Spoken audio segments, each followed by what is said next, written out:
Welcome to the World Builders Anvil, episode 339, The Power of Lying to Yourself. Don't know where to start building your fantasy world? Do you need more? Does it make sense? Forget any worries and become a crafter of imagination. This is the place where we will prime your mind. Now, it's time to heat up the forge. Break out the mithril ingots and hammer. Welcome to the World Builders Anvil. I'm Jeffrey W. Ingram. And I'm Michael Miller. Let's sup from the muck of Java and build.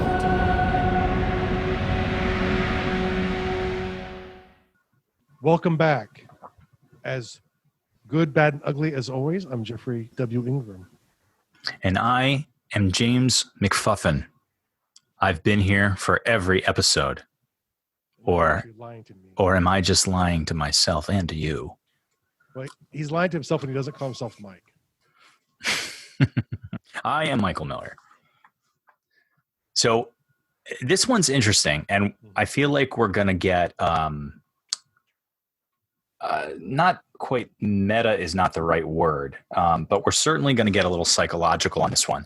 A lot existential. A little existential. A lot of what we're going to be talking about. Am I sure? Are you sure? No, I'm not. It's not. That's not what we're going to do. Okay, let's stop. There's a lot of opportunities for jokes and half not jokes on this one, so I don't want to confuse everybody. We're trying to avoid those. We're getting them out right now. Yeah. I'm serious. Yeah. From here on, we'll make the jokes real obvious on this one. We're talking about lying, but we're talking about the positive and the negative of lying to yourself. And there's lying to yourself that you do that you don't realize you're doing. There's lying that you do to protect yourself. And we're going to cover these things and also talk about how you can take advantage of it, because there's goods and there's bads to doing it.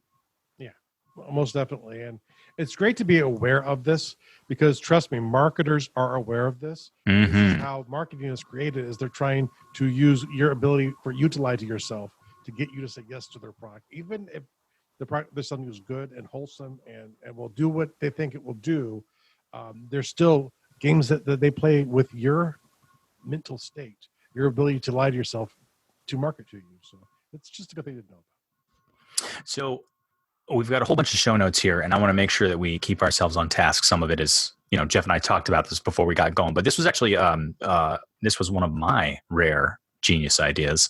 Mm-hmm. So what do we, yeah, what's that? every 340. Well, if you want to get nitpicky, it's actually less than that since I started at 79. Okay. So my ratio is a little better than you're implying. So what do we mean? I'm going to start with like a couple of examples, and I'm going to try to keep these as appropriate to you. 1 second before you go into your examples. I just want to point out that there is nothing good nor bad about lying to yourself in and of itself. It's just something that happens and you should be aware of. I just want to make sure 100% that we're clear on that. Oh, that's actually, yeah. Yeah. In itself, the act of lying to yourself is amoral. Yeah, we're not. Let me be very clear. It's a good point, Jeff. Let me be very clear that we're not. None of what this episode is going to be about is chastising you. Like, our goal here is to empower you, but we're going to point out some of the things that we do. Like, I'm going to say some of it for myself. If I say it is bad, I'm referring to myself. Okay, mm-hmm. So I'm going to be a little reflective in how I approach this. So our perspectives on the way we've entered life and done it to ourselves. So lying to yourself. Some of the things, I don't have enough time. I don't have enough time to do this big project that I have laid out for myself. Or, you know what? I could write this, but no one's going to want to read it. There's like 1,000 books just like it out there. No one's going to want to read it. These are excuses. These are things that I tell myself and things that I say as a means to not commit and subsequently to not fail. It is a way to protect myself from risking failure. Mm-hmm. So this is something that I do. You can apply that concept to like a billion different self-lies. Okay. But all this, the example that I just gave you leads right into one of our first points is self-sabotage.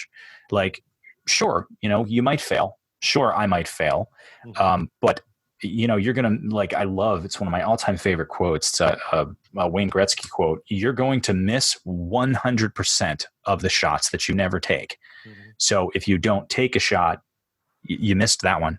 But you have to take shots. Like you take a look at like pitchers' ERA. If they have, or let's use hitters. Actually, that's a kind of a better example. If somebody has a hitting percentage of above like 25, 30%, Mm-hmm. that's really good. That means 7 out of 10 times he goes up to bat, he's not doing anything. He's either getting struck out or he's walking. But only 3 out of if he gets on base because he hit the ball 3 out of 10 times up, he's doing really good. And sales is the same way. Auditions are the same way. Like anything where where there's a gatekeeper, right? Where somebody that is saying yes or saying no, you're going to hear no way more. You're going to fail way more. So this lying mechanic protects you from all that rejection, but it also prevents you from any potential success. Okay? Yeah. And it's one of those things too, is like, and what we necessarily consider failure is not always. And going to sales is something like for my small business is really important to sales.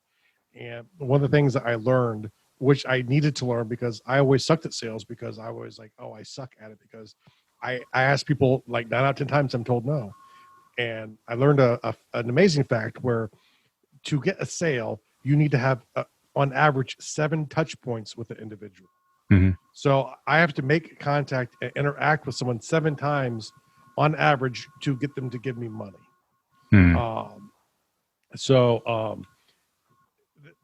That's not good or bad, but the simple fact is, it's like if I judge myself on, I talked to 10 people for the first time today and all 10 told me no, I'm not judging myself correctly. I've talked to these 100 people over the past 10 days, and how many of those people do I sell to? Mm-hmm. I know when my wife and I started selling courses online, we were looking at the numbers going, oh, it's horrible. And, our mentor looked at us and said, shut up. It's like on average, if people try and sell this way, the total number of people they reach, 1 to 3% will buy. Mm. And you go, oh, well, we're selling to about 3%. So I guess we should really shut the F up. Mm. And our mentor is like, yes, you need to shut up because you're doing really well. The problem that you have is not that you don't have a good sales process. The problem is the amount of traffic you're putting into your sales process. So, this actually this dovetails really well into next one is some of these lies that you tell yourself can cause errors in your decision making. So, I mean, I'm talking about an example where it prevents success. Jeff's talking about an example where it prevents the acknowledgement that you actually are succeeding.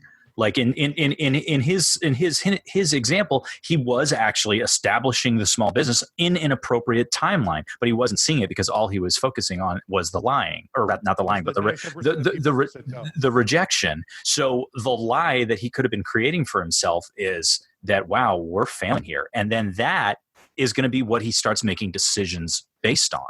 Yeah. So you see how you can really hamstring yourself on this one. And I want to make a point here too, why we're in the bad. No one's 100% logical, unless you're potentially a sociopath or a robot. We could be talking to a robot or a robot. But essentially, humans were by nature a little broken, and we need to be that way. And some people are more rational than other people. Mm-hmm. Ultimately, as humans, we're always balancing emotion versus logic. That's just part of the human experience. So it's a bad goal to get caught up in this idea where you can get it right all of the time if you just think a little differently too. That's another one of those self-defeating lies. And I love what you just said. It's actually something that fascinates me a great deal and took me a long time to find equilibrium with in my own life, is that I tend to have people always say, oh, there's 2 sides to every story. I don't think that. I think there's way more than 2 sides to every story or any perspective on a given thing. And I usually have 3 to 4 different perspectives on anything. And just like what you said a moment ago, logic versus emotion. So understand that you will contradict yourself. You are a contradiction in your thoughts, actions, feelings. Like, you could look at something and say, oh, well, I feel about it this way. Emotionally, this is how I feel about it. Oh, I'll give you a perfect example. I was going to say, I'm going to lie to you right now. I don't like exercise. I actually do. There's some exercise that I love to do. But let's say for sake of argument, my bit is I don't like exercise. But logically, and I want to be healthy, I understand that I have to do exercise, and for my health, I want to do that. So in one hand, I want to do a thing. On the other hand, I hate that thing. These can coexist, and they do. You have tons of them in your life, and you're going to see them. When you start going after things that you want, you're going to start bumping into these. You're going to bump into opposition, and you're going to bump into your own contradictions, and that's okay. Don't make yourself wrong about it. That's important. And a lot of these lies are going to pop up because you're trying to make sense of it. You're like, oh, well, but I feel this way about it, but I want this, but I feel this way about it. Well, I need these things to be equal. No, they can absolutely be opposed. You can have contradictory thoughts and feelings on things, and you can still get what you want out of yourself in your life. But you have to start noticing these lies, the self-sabotaging lies, and the ones that are preventing you from doing things. The first big step is seeing them, acknowledging them, and understand that when you get to these uncomfortable moments where you're looking at something you really want out of life, finish that book, make this game, create a source book, get a bunch of people in an online game, like whatever you're working on. If you're passionate about it, you really want to, you're going to start running into these. You're going to start seeing the oppositions. You're going to start seeing your own insecurities. You're going to lie to yourself, but see it. See that moment and understand that moment is an opportunity. Yeah. Because one of the dangers too, and this kind of goes into one of the points you have to underbat too, which is this danger of entitlement. It's not always like this negative thing where it's like, I can't do this, I can't do that. It's like either I deserve this. I deserve to be the CEO for this company, even though I know nothing about managing people, having vision for a company, or I might not have any of the tools, but I deserve to be a master electrician like Michael. Or I deserve for this book to be the best book ever. I've been writing this book for 10 years. I haven't shown it to anyone, and I haven't been through the editor process, but I gave it to an editor, and the editor says it's a mess. Well, what does he know? I've been working on this for 10 years. I deserve for this to be a success, regardless of the editor process. One of the crazy ones you hear in the entrepreneurial world is, if you want to succeed, you just have to work really hard. Well, I came from an area when I was younger where there was not a lot of abundance. Most of my family were on the poorer side of middle class, and not necessarily poor, and some were dirt poor, but definitely, 40 years ago, 50 years ago, the people in my family were much less wealthy than they are today. And they all worked their butts off, all of them. But some of them succeeded and made lots of money, and some did not. And a lot of times it was more the choice of what they did, less than how hard they worked. I know people who worked 3 jobs and bust their tush much more than me, and I probably have a more comfortable life, but has nothing to do with the amount of work we put in at any given moment. A lot of it's about the skills that we've developed and we hone and we use. But the thing is, if we tell ourselves, I deserve it because I work hard, I could go in my backyard and dig a trench with a spoon. That's really hard work that will make me no money. Well, I feel like you're twisting your point. Do you mind if I guide it in a little bit? I feel like the big thing that you're saying here about the entitlement is falsely saying to yourself, this is one of those dangerous lies, right? Where you say that I deserve this thing, and you haven't done the necessary steps, regardless of whether it was hard work or not. You may have put in a lot of hard work, and that doesn't entitle you. You may not have put in a lot of hard work, and you might succeed anyway, and it still doesn't entitle you. So right. The big point here is that if you find yourself feeling like you deserve it, and you might very well deserve it, but don't let that stop you from doing the things you actually need to do to accomplish it. Get to it. That's right. Exactly. Don't let feeling like you deserve it. And again, you very well may deserve it. I think all of us do. I think we all do. But you got to do the work. You got to go through the steps, and you probably have to learn things that you don't know and deal with people that you don't want to. Like there's all sorts of things that are necessities getting through those gatekeepers to get to the success that you want, or the reach, the influence that you want. You know what I mean? So Yeah. Okay, moving on. Someone gets there first. Yeah, most definitely. Let's skip where I'm going. So what about you've got another great one here where it says when, and I think this is a really big important one. Yeah, because there are many reasons, and once these points aren't meant to be comprehensive, just I think big bucket areas of of concert here. But when is so important, because there are bad things that we do when we lie ourselves, and one thing is, if we want to be able to take advantage of it, we have to know when we are lying to ourselves.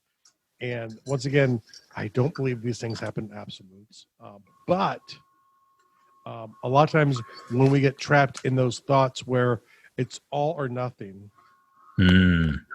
you're almost always lying to yourself. I deserve it, or I deserve it good, or I deserve it bad. Either way, you're probably lying to yourself. Or if you say things like I never and I always. Yeah. This will always be this way. This will never be this way. Mm-hmm. I always like to say, okay, if you want to work with that, let's modify it by saying this is how it is, and add these are very powerful words. Take these words with you right now. If you acknowledge that a thing is the way it is right now. Mm-hmm. So if you say it's always been this way, it's always going to be this way. No, maybe it has always been this way, and it is this way right now. But that doesn't mean it will always be this way. You can influence it to change, but you have to change your own thinking first. You have to open up the possibility that it can be different. And if you're lying to yourself by saying always or never, you're holding yourself back. Yep. And I just want to point something out here. I don't remember exactly when this happened. Probably 10 or 12 years ago at this point. My wife and I realized we had acquired quite a bit of consumer debt. And there were reasons. My wife had cancer. I had started a new business right going into her being diagnosed with cancer. There were legitimate reasons why we did, but outside of our mortgage, and our student loans, we had about $220,000 of consumer debt. I don't think you've ever told me that. This is a mortgage. And luckily my wife and I had jobs where we had pretty good shovels. If you're not familiar, the term shovel is the excess money you have that you're able to shovel at your debt and help get yourself out. Yeah. It's a jargon term for those of us who are in debt and working on it. Yes. Especially ones who listen to Dave Ramsey. Yeah, it's definitely a Dave Ramsey term, the shovel. I'm pretty sure that's who I know that's who I learned it from. Yeah. I'm pretty sure it's his analogy. It's a good person to go to if you're having debt issues. But the thing was, we paid off $220,000 of consumer debt. It took us a couple of years, and a lot of sacrifices through those years. Mm-hmm. But we paid it off. But the thing is, if we had sit there and gone, well, we have this much debt, we could have given up. We could have said, screw it, we're not paying no one. They shouldn't have given us that much debt, But I guess that is a choice. It's one we did not make. Kristen and I are both deadline fighters. So in a way, it kind of spurred both of us into action. And it helped make our marriage stronger, fighting together for such a tough obstacle. But, the thing is, if we were stuck in like, this is the way it is, this is the way it's been, since the cancer, we should just live this way. Our lives were horrible. The amount of stress you go through and try to figure out how to make your monthly payments on everything becomes tremendous. And sooner or later, people with bigger shovels than us have lost everything to debt. If the dam bursts the wrong way at the wrong time, if you play that razor, it will sooner or later get you. And so, luckily, we got our teeth into it and dug it out to where we have a mortgage left at this point.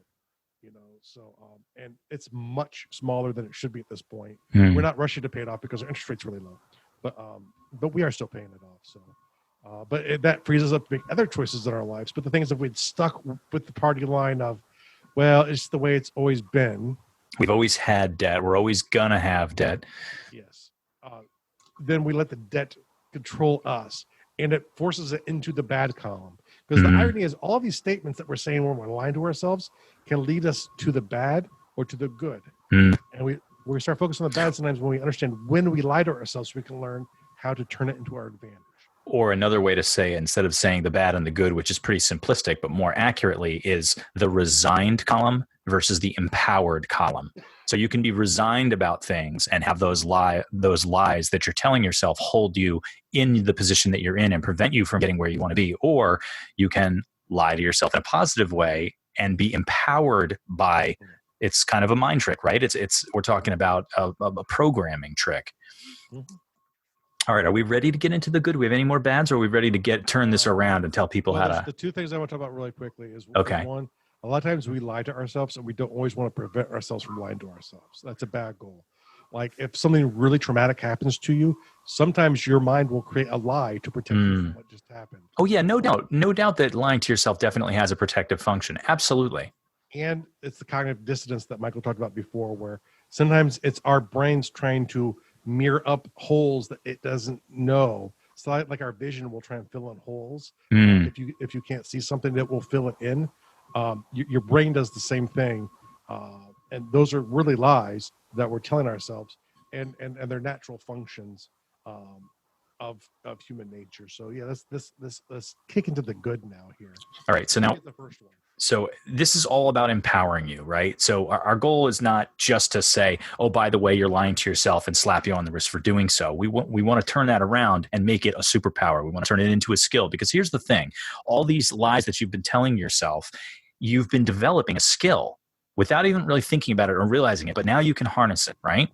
So we can take that and turn it into something. So a power in your word, the power in word. And this is something that you just have to realize if you haven't gotten this already. Most of you are writers, so you understand that words have power. What we're talking about power in word here is in speech. If you say something aloud, it is like 5 to 10 times more powerful than just having the thought about it. Say, okay, well, I have this thought, like I'm going to do 10 push-ups in the morning. But if you turn to your spouse or whoever you live with or a friend, you say, I'm going to do 10 push-ups in the morning. Well, now you've brought it out into the world. It's not just in your mind. It's out there in the world. Somebody else knows it. You have a layer of accountability. Now, especially if you can create a hardcore accountability partner, like a spouse or a friend or whoever, and say, okay, I'm going to do those 10 push-ups tomorrow morning, and I want you to ask me if I did them tomorrow morning. Okay? Yeah. Now, all you've done, again, is say something. That's all you've done. But you've created accountability. You've got yourself something to look forward to. You've given yourself a deadline. All of this is very powerful in pushing forward with completing something that you wanted to complete anyway. But when you just have the thought in your mind, maybe I'll do 10 push-ups tomorrow morning, that's nowhere near as powerful until you say it aloud. So understand that just saying something out loud is very, very powerful. Even if you're the only one in the room, I certainly encourage that you got to say it to someone else to really make it stick. But saying it out loud to yourself does help. And one of the big things along that line too is the positive self-talk does actually work. There's lots of research out there for which I'm personally not well acquainted, but I've researched it in the past. People have told me this because it's one of those things where I always thought it was kind of like a little flighty, kind of new wavy. Smiley, was that it? Stuart Smalley, yeah. Smalley, yeah. And gosh darn it, I'm good enough. But there's actually some truth to that.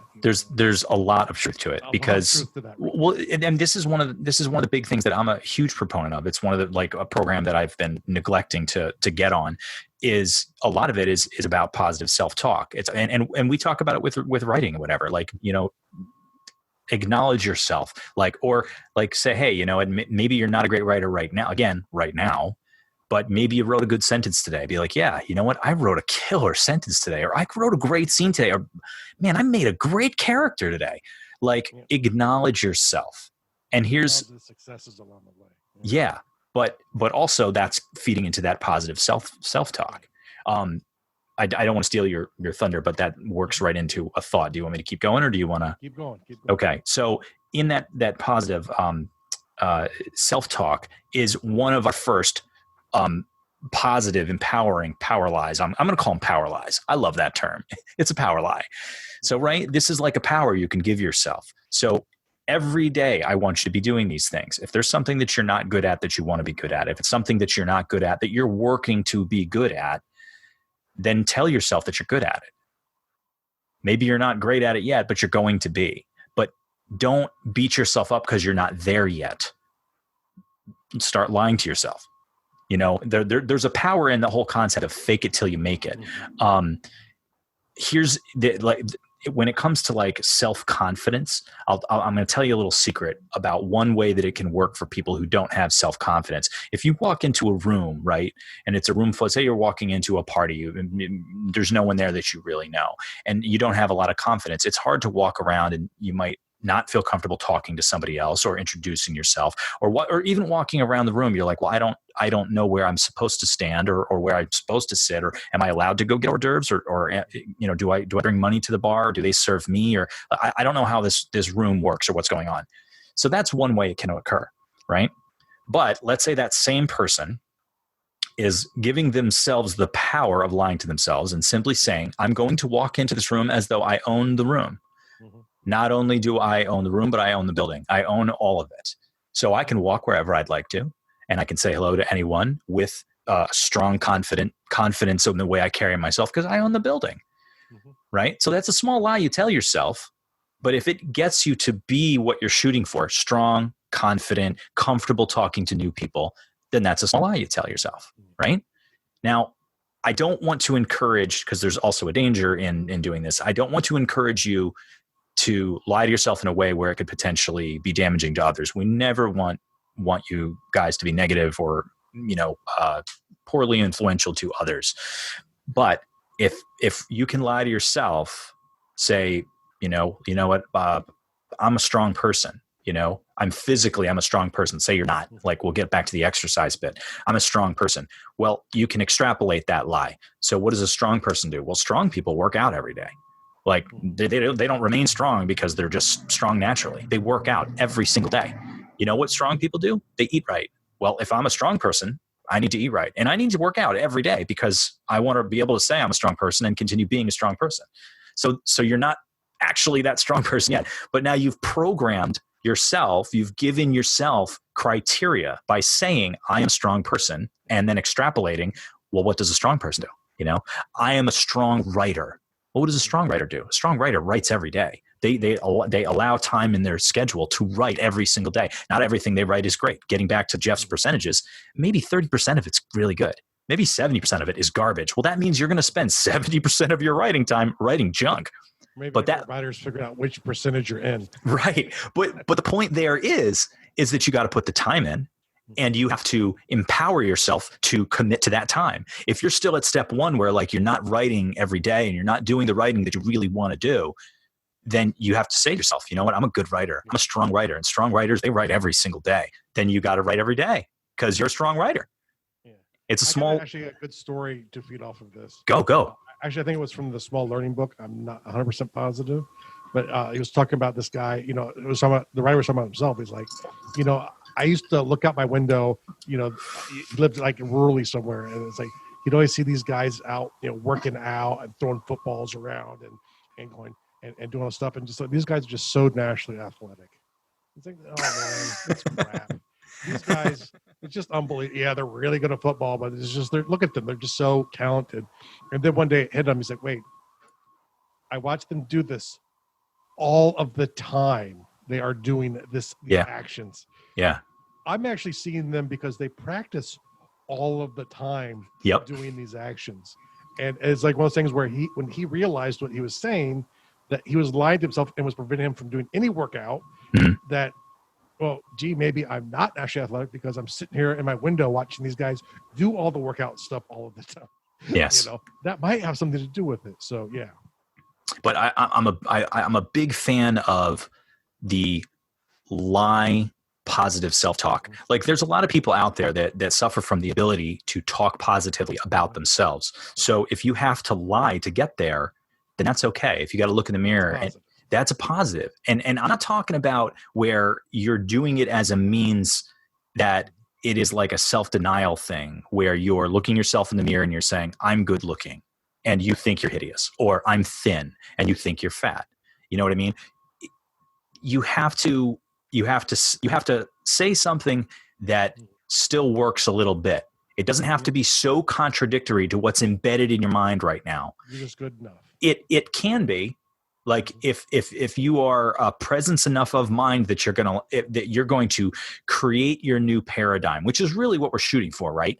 We're trying to create a mindset where we can get what we want out of our lives, whether that's physical, whether it's writing, whether it's financial, whether it's love, confidence, whatever you're shooting for. But we have to start with ourselves. We have to start with our mindset, and that's where this self-lie comes in. So go ahead. I was going to say, it's one of those things where you hear a lot when people talk about it in the wealth sector. They talk about, do you come from a mindset of scarcity or from abundance? But it's really everything in your life is that argument. You know, is my writing good enough or not? Is my cooking good enough or not? It's always this, are you coming at like I'm negative towards it or I'm good towards it? And maybe you're not the best. And there are ways you could lie yourself and put yourself in danger, because I can walk on water. I cannot walk on water, and that would hurt me. Yeah. But, you know, it gives you plans. And this is, I think, the greatest strength of knowing about self-lying and understanding like when it's going to happen, but understanding your own voice to it. You know, when you start hearing your own voice, the more you practice, the more when you hear the thoughts go through your brain, you'll catch yourself. And it's usually negative. It's usually like, oh, don't say that. Your wife will kill you. My wife is never going to kill me. She might get upset with me at times, but, you know, we've been together through a lot at this point, but still occasionally those kind of thoughts go through my mind because I'm human. But, you know, the thing is the more I'm working at this, the more I practice at this, the better I get at identifying it. And once I've alerted myself to the faulty thinking, I now have a chance to take an action to solve it. And my number 2 power lie here, and this is my favorite, and I've talked about this before, and I always talk about this one because it's so powerful, is a behavior modification technique called triggers. And it's this idea that you triggers. Is that what you said? Trigger. Yeah. Triggers. Yep. And so essentially it's something will happen to cause something. That is what a trigger is. For a gun, you pull the trigger and bullets come out. That's a negative trigger. In automations, if I get a sale, I get an alert telling me that there's a sale. That to me is a positive one. But, you know, the thing is, you can use this with lying to yourself, you know, just sit there and go, you know what? Every time I get ready to exercise, I feel horrible. You know, that's an opportunity. You know, it's this idea I can sick up, you know, and, you know, I just want to puke because the idea of me doing this is so negative. You know, I have a negative self-thought that is so negative that I physically start feeling ill just trying to start. But then what I can do is I can sit there and go, you know what? In this other area of my life, I get super excited every time I do it. So what I'm going to do is before I go into the gym or wherever I exercise, I'm going to stop and I'm going to think about that thing for a moment. Think about the positive thing, you mean? Yes. And then I'll go and do the exercise. And over time, what will happen is the positive energy from the other area will replace the negative energy that you have towards exercise. It will then, when you walk in and do the thing and you stop and pause, you will naturally get excited before you exercise. It's not quick. Don't let people lie to you and tell you like in 10 days or 20 days or 30 days, you're going to get this, and it's more like a quarter of a year, definitely 60 plus days, because you're really teaching yourself a new habit. But you can much quicker than that benefit those. So that's a great place to start. Yeah, I love it. There's a couple of things that you said in there that I really want to highlight. I really want to highlight, going back a second quickly, when you said the concept of approaching all the things in your life with the thought process of, I mean, it's very binary, but it's kind of nice, of scarcity or abundance. And you said that a little while ago, but we got off subject, but I did want to really highlight the idea of scarcity and abundance. So if you're looking at things from a perspective of scarcity, it's probably not benefiting you. If you look at it from the concept of abundance, you'd be surprised how the universe will respond to that and respond to you. So like start thinking about abundance, abundant money, abundant talent, abundant writing, abundant opportunities. And the other thing that you're saying here about the triggering behaviors and really cultivating, really it's you starting to use this triggering concept to focus and utilize a skill that you already have. You already have these skills, but now we want them to work for you. So this idea of like, okay, well, I know this bothers me. it's an opportunity. Like, and this is really step one, is the acknowledgement of it, is seeing of it. So like you have that moment where you want to write, or you have that moment where you want to talk to a stranger, or where you're considering working out, and you might be discouraged because in the past it's always happened a given way, or you've had a negative feeling regarding it. That moment where there's a little anxiety, a little bit of fear, that's your opportunity. Acknowledge that moment, see that moment, and understand that that's your opportunity to move in. That is your opportunity to change your world, change your life, change your perspective in that moment. And in that moment, your first few steps might simply be thinking differently. It might simply be acknowledging, okay, I'm afraid right now. I'm a little anxious right now, and I don't want to do this. So let me realize that that's what's happening, and that's what's preventing me from doing this so far. Okay, I see that, I feel that, I'm acknowledging it, I get it. But now legitimacy. Yeah, it's totally fine. But getting back to what I was saying about the contradictions, that is preventing you from doing a thing that you want to do, or preventing you from getting something that you want to have in your life or for your life. You know what I mean? So we wouldn't even be considering this concept or having this conversation if it weren't for that. You're missing something that you want, or you're not doing something you do want to do because of that moment where you turn left instead of right. So see that moment first, acknowledge it, realize that that is your opportunity, that moment of discomfort, right? Just acknowledge it, just see it, realize the always or the nevers or that negative self-talk. And a lot of times you don't even realize you're doing it. You're probably doing negative self-talk and not realizing that the negative self-talk is actually there. It's just kind of this floating amalgamous thought that's in the back of your mind. But every now and then you're like, I'm not a good writer, or I'm overweight, or I'm not attractive, or people don't like me, whatever it is. Get that that's not real. It is a lie that trigger. It is yourself saying right. It is a lie that's holding you back. And now what we're going to do is change the lie. We're going to change the lie to empower you, to move you forward, to get you what you want. So seeing it is first, though. You have to get that it's there. I guess bring this one in for a landing as Okay, yeah. Like, so a couple of big key things. Acknowledgement is the big thing, is seeing it. What I was just talking about is see these opportunities, see these moments as opportunities, right? Lying to yourself, it's not good or bad. It's the thinking that makes it so. Like if it negatively affects you, it's bad. If it positively affects you, it's good, even if it's a lie. Mm-hmm. You know what I mean? Some of the things that we want you to try to avoid doing is your self-sabotaging, let go of the entitlement. You still, like anyone who wants to be successful, you got to work for it, and start taking these things and turning them into things that you can work with and that work for you, because it's your perspective, it's your mind, and you are way more powerful than you realize. You have no idea. You guys are so strong and so capable. Like, I know this. There's tons of you that I have never even spoken to before, and I know you are powerful. Like, you got to get that. You have to get it. It is so true. So, for the world builder task, you have, create a common character to bilk you out of money. If you ever meet someone like this character, avoid them. So basically create a con man is what I'm ultimate con man to take all of your money and wealth. Okay. So, the analogy I'm taking out of this is that this is you. You are bilking yourself. You are conning yourself out of things that you can have in this life. And we're saying, don't be that person for yourself anymore. Yeah, the lie is you don't realize that that's the con man. Yeah. So the real world task for me, I'm saying it is start seeing these things in you.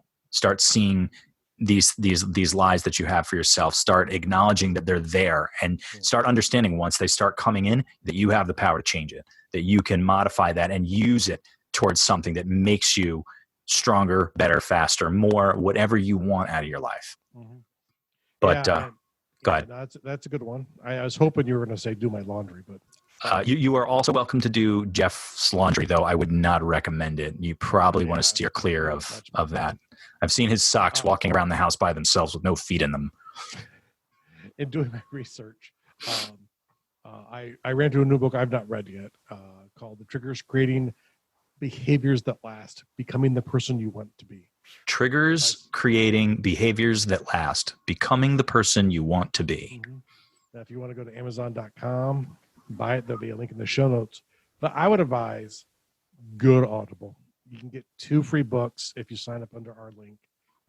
It costs you no extra money. Actually, it's free. And usually I find buying books off of credits, which you get if you end up signing up for Audible, which you don't have to do. Just get a free trial. You get 2 credits. That's 2 free books. Make one of them this. You can listen to it in your car or on a walk, whenever, and take from what you can, and then go back maybe into some of those areas that are really powerful and learn from it. Because I find sometimes I only have 10 or 15 minutes, and whether it's a podcast or an audio book, doing audio, I can learn so much more, or I can read more. I can get more fiction taken in. I can do a lot more stuff, because before I have to go find the book and I have to open it up and read it, or I'd have to go have a time to sit down and look at the screen to intake it. But, with audio, you don't have those limitations. It's like they're on your phone, which, let's be honest, is probably part of your body at this point. Just have certainly if you're a henchman for the Joker. If you use, our link, you get 2 free audiobooks, essentially. So you just sign up, you get 2 free audiobooks.